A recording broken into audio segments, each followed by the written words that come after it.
السلام عليكم، كي دايرين؟ لاباس عليكم؟ كنتمنى ربي دائما انكم تكونوا بالف خير وبصحه جيده واحوالكم احوال طيبه ان شاء الله. مرحبا بكم في فيديو جديد ووصفه جديده على قناتي، قناه ديفيرسيتي امير.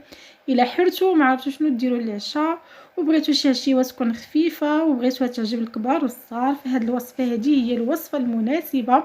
الا كنتوا اول مره غادي تشاهدوا القناه ما تنساوش الاشتراك وتفعيل الجرس باش يوصلكم كل ما هو جديد.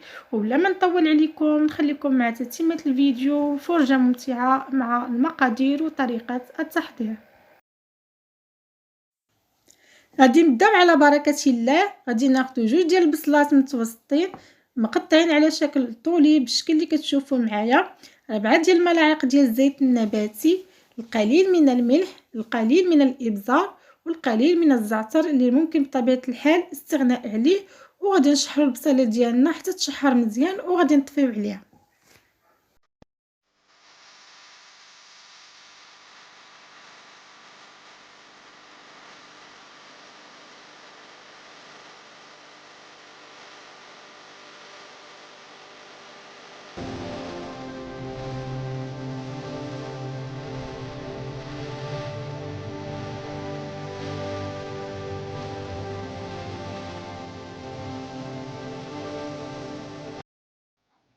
هنا غادي نحتاجو المكونات: البصله اللي شحرنا من قبل، جبن موتزاريلا محكوك اولا الجبن الاحمر الا كان موجود عندكم، ممكن بطبيعه الحال الاستغناء عليه لكن راه كيعطي واحد اللذه زوينه لهاد الوصفه.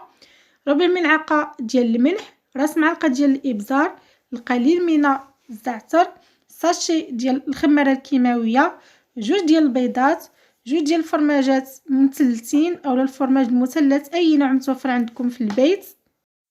وغادي نحتاجو كذلك جوج ديال لي ديال الطون، كاس من الدقيق الابيض، كاس العنبه ما يعادل واحد 150-125 غرام، كاس ديال الحليب البارد، وعلبه الزبادي او دانون مسوس. هادو هما المكونات، مكونات بساط وسهلين وغالبيتهم متوفرين والثمن ديالهم ثمن مناسب. غادي ناخذ كاس ديال مولينكس، غادي نضيفو كاس ديال الحليب، جوج ديال البيضات، وكاس ديال الدقيق مع دانون مسوس والملح والابزار والزعتر. وغادي نخليو البصله والفرماج والثوم على جنب حتى نطحنوا هاد المكونات. خليكم معايا ومع تتمه ديال الفيديو.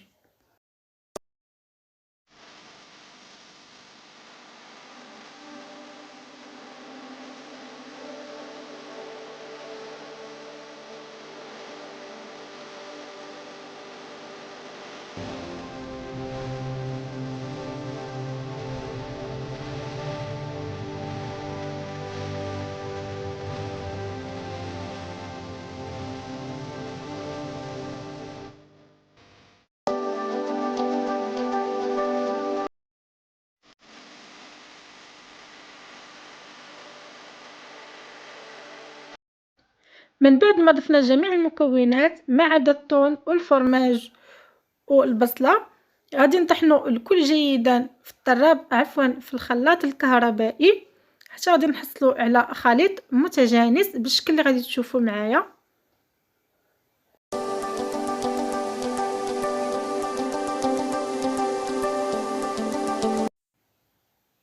من بعد ما طحنا الكل جيدا غادي ناخذ واحد الكميه من الفرماج وغادي نضيفوها على الخليط وغادي نحركو جيدا حتى غيندمج لينا الفرماج مع الخليط اللي حصلنا عليه من قبل. غادي ناخذ لاطه غادي نوضعو فيها ليمون صغار بهذا الشكل اللي كتشوفوا معايا. هذا النوع ديال الليمون غادي ندهنوه بالقليل من الزيت باش ما يلصقش ليا الخليط ديالي من بعد ما يطيب. ممكن تضيفوا القليل من الدقيق الابيض باش دغيا تنزل لكم.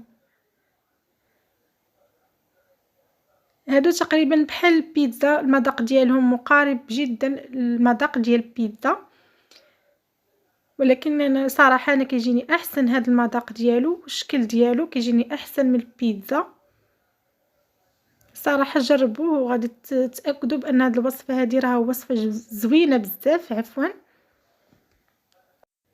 ومن بعد غادي نبدا كنوزع الخليط ديالي في الليمون من الأحسن أنكم ما تعمروش هاد الليمون لأنه مازال غادي نضيفوا البصلة والثوم.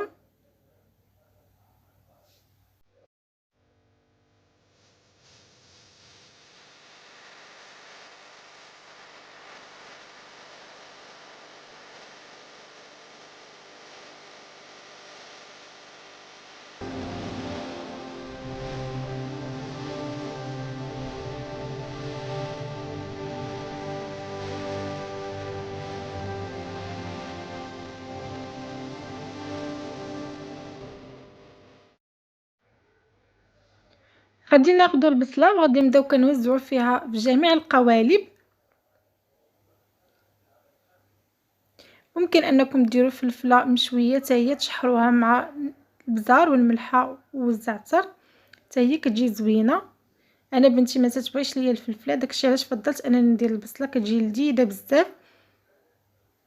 وغادي نبقى نوزع في الليمون، ومن بعد غادي نديرو الطون حتى هو بنفس الكيفيه، حتى غادي نكملو الليمون كاملين اللي عطاتني تقريبا 9 ديال القطع. ممكن انكم تضاعفوا المقادير، تخليو 2 ديال البيضات وتضاعفوا باقي المقادير.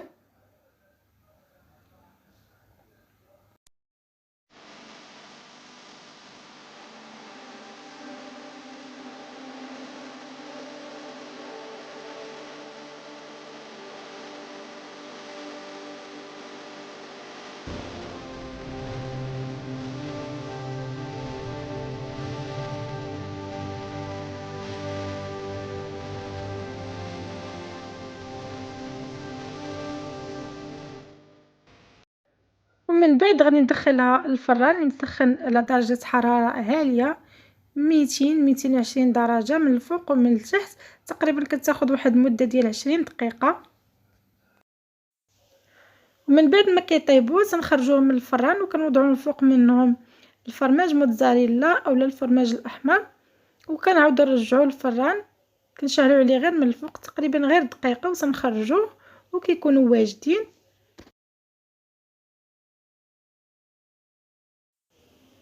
اذا كانت هذه وصفتنا ديال اليوم، كنتمنى انها تكون نالت اعجابكم وتجربوها لانها غتفرحكم وغتفرح وليداتكم وغادي تعجبكم وغادي تولي معتمده عندكم، لانها كتجي لذيذه بزاف في المذاق، كتجي رطبه كتجي هشه وكتذوب في الفم.